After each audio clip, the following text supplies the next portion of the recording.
Dear Ukrainians, dear compatriots, in just a few minutes, the new year will arrive. I would give anything in the world to be able to say in this address that peace too will come in just a few minutes. Unfortunately, I cannot say that yet, but I can say it with a clear conscience. We can all say for certain what Ukraine is doing. Everything for peace. And continues to do so. I returned to Kyiv yesterday. At 6 a.m., our team had spent almost 50 hours on the road. The peace agreement is 90% ready. Only 10% remain. And that's much more than just numbers. It's the 10% that actually means everything. It's about the 10% that will determine the fate of peace, the fate of Ukraine, and the fate of Europe. How people will live. A significant 10% to save millions of precious lives. A profound 10% of absolute determination is essentially needed to make peace work 100% completely. 10% of the unity that is so necessary. And the wisdom of Ukrainians, Americans, Europeans, and the whole world. 10% towards peace. I genuinely want all of us to be on the very same page right now, but also for you to fully understand the profound reality, to be truly armed, not just on the physical battlefield, but indeed armed with the absolute truth about who really and truly wants what and why. What does Ukraine want? What does America want? What does Russia want? What does Europe and the whole world want? Let's start with the most important thing. What does Ukraine want?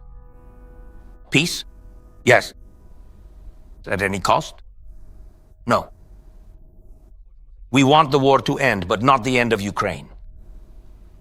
Are we tired? Very much so. Does that mean we are ready to surrender? Anyone who thinks so is gravely mistaken. And clearly, after all these years, they still haven't understood. Who are Ukrainians? A people who have endured 1,407 days of full-scale war. Just think about those numbers. That's more than the Nazi occupation of many of our cities during World War II. 1,407 days of an unbroken Ukraine, which has spent nearly every night in shelters, every day in struggle, often without electricity, often without sleep, and many days on the front lines, many days. But always without panic, without chaos, without discord, united in order to achieve peace. Do we truly want this devastating war to finally end? Absolutely, without a doubt. So, why then has it not happened yet? The answer lies next door to our country. Can Russia end the war? Yes. Does it want to? No. Can the world force it to do so? Yes. And only this way will it work. Why doesn't the world do this to the fullest extent? Let's break it down step by step, honestly, just as it is. Our people know this best. Russia does not end its wars on its own. There has never been a war in history that they ended of their own free will. Only pressure from others, only coercion from others, which they themselves call a gesture of goodwill. This has always been the case in all the years when Russia was at war with someone. In other words, throughout all the years of its existence. Everyone whom Moscow has waged war against at different times can confirm this. Poland, Turkey, Finland, Syria, Georgia, Abkhazia, Ossetia, Chechnya. And this list could go on endlessly. Because almost all of Russia's territory was assembled through wars. This is who we are dealing with. This is Ukraine. This is Europe, America, the whole world. Leave Donbass and it will all be over. Yes, when translated from Russian, it sounds like a lie. When translated into Ukrainian, English, German, French, or in fact, any language in the world. Is it really possible that someone still believes them, unfortunately? Because even now, NATO often avoids the truth, calling it diplomacy, though it's just lies in suits. And that's why there's pressure on Ukraine, yes. And that's why we fight, yes. And we keep proving what should have long been obvious truths after the occupation of Crimea, the seizure of parts of Donetsk and Luhansk regions, and the full-scale invasion. After February 24th, after Bucha, Mariupol, Olenivka, and everything the Kremlin has been doing all this time. To take them at their word is simply a sentence. A sentence for collective international security. And for every leader who simply has to protect their people. Were our arguments heard? We really hope so. Did they agree with us? Not completely. Not yet. And that's exactly why, for now, we speak of 90, not the full 100% readiness of the peace agreement. Intentions must become security guarantees. And therefore, they must be ratified by the United States Congress, European parliaments, and all partners. A Budapest-style piece of paper won't satisfy Ukraine, nor will Minsk. A meticulously crafted trap for Ukraine is not needed. Signatures under weak agreements only fuel the war. My signature will be under a strong agreement. And that's exactly what this is about now. Every meeting, every call, every decision is to ensure a strong peace for everyone. Not for a day, a week, or 2 months, peace for years. And only then will it truly be a success for Ukraine, America, Europe, and in fact for every nation that wants to live, not fight. I told President Trump about this. I said it during our first meeting, when everything could have ended in a storm. For all of us, and during the recent meeting, which gives hope to us all.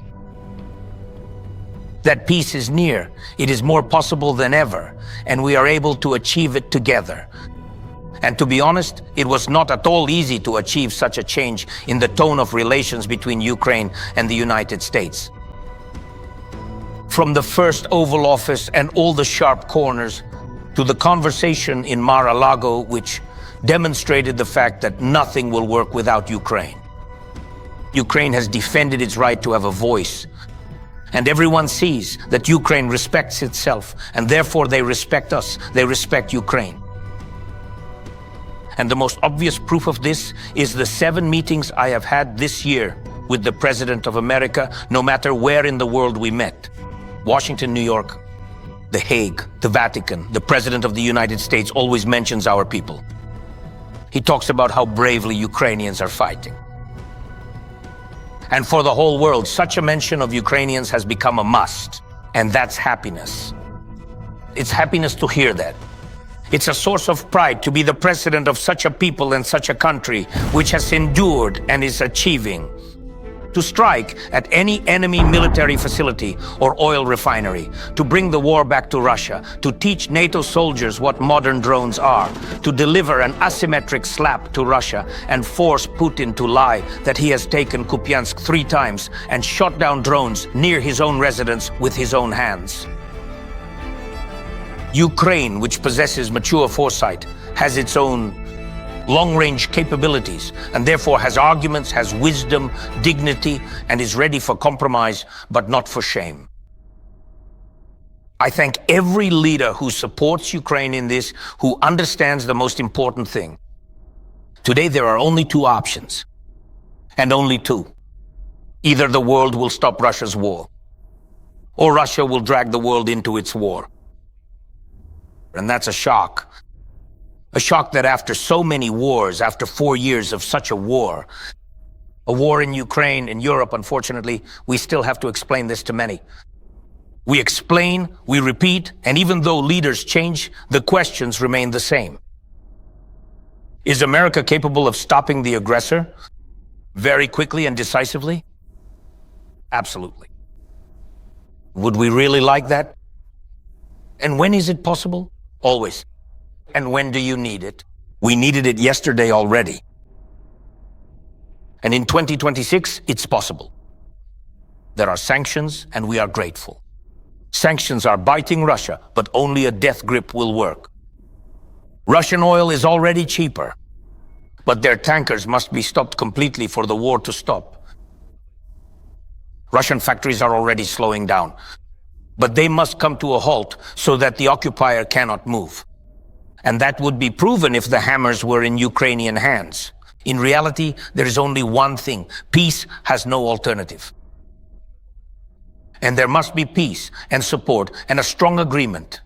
Then everything will work. Does Europe understand this? Yes.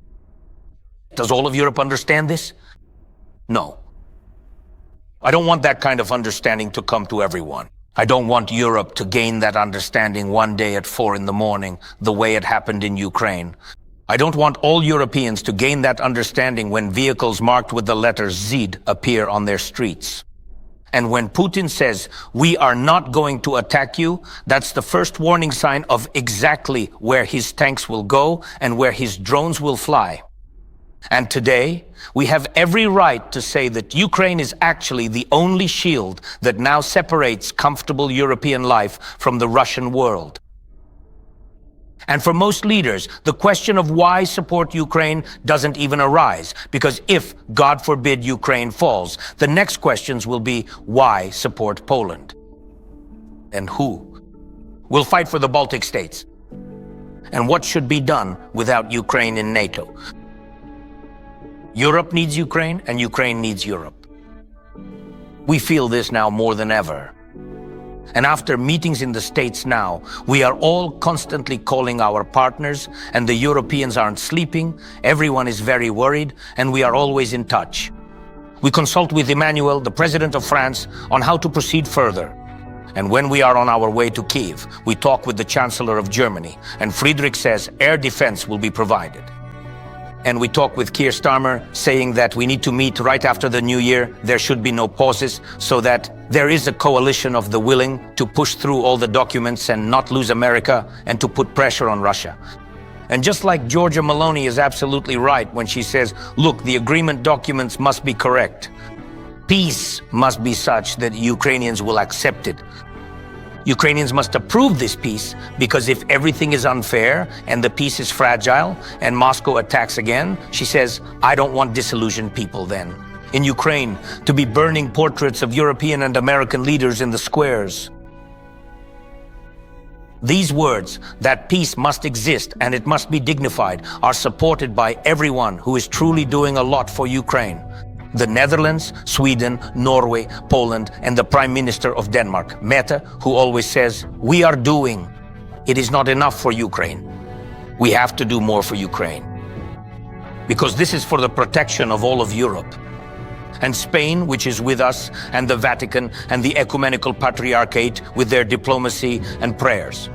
The Czech Republic, Romania, Greece, President Erdogan, all the countries of the European Union. And this morning, the president of Finland, Alex Stubb, called me, and we talk with him every day. And after our important conversations, he always at the end says to me, friend, don't forget to train because you have to be strong. Ukrainians must be strong. We believe in you, we all need you. And this is what our communication with the leaders of Europe is like. It's the warmth and spirit of this partnership. Mean that Ukraine is already part of the European family. And all the negotiation clusters between us have actually long been open. And such unity gives hope. And this unity between Ukraine and Europe has been proven. We have secured support amounting to $100 billion. This is much more than just assistance for 2 years. This is the resilience of our army. This is peace of mind. For our people, this means money, salaries, pensions. Yes, it is life and it is justice, because in the end, it is Russia that pays for this.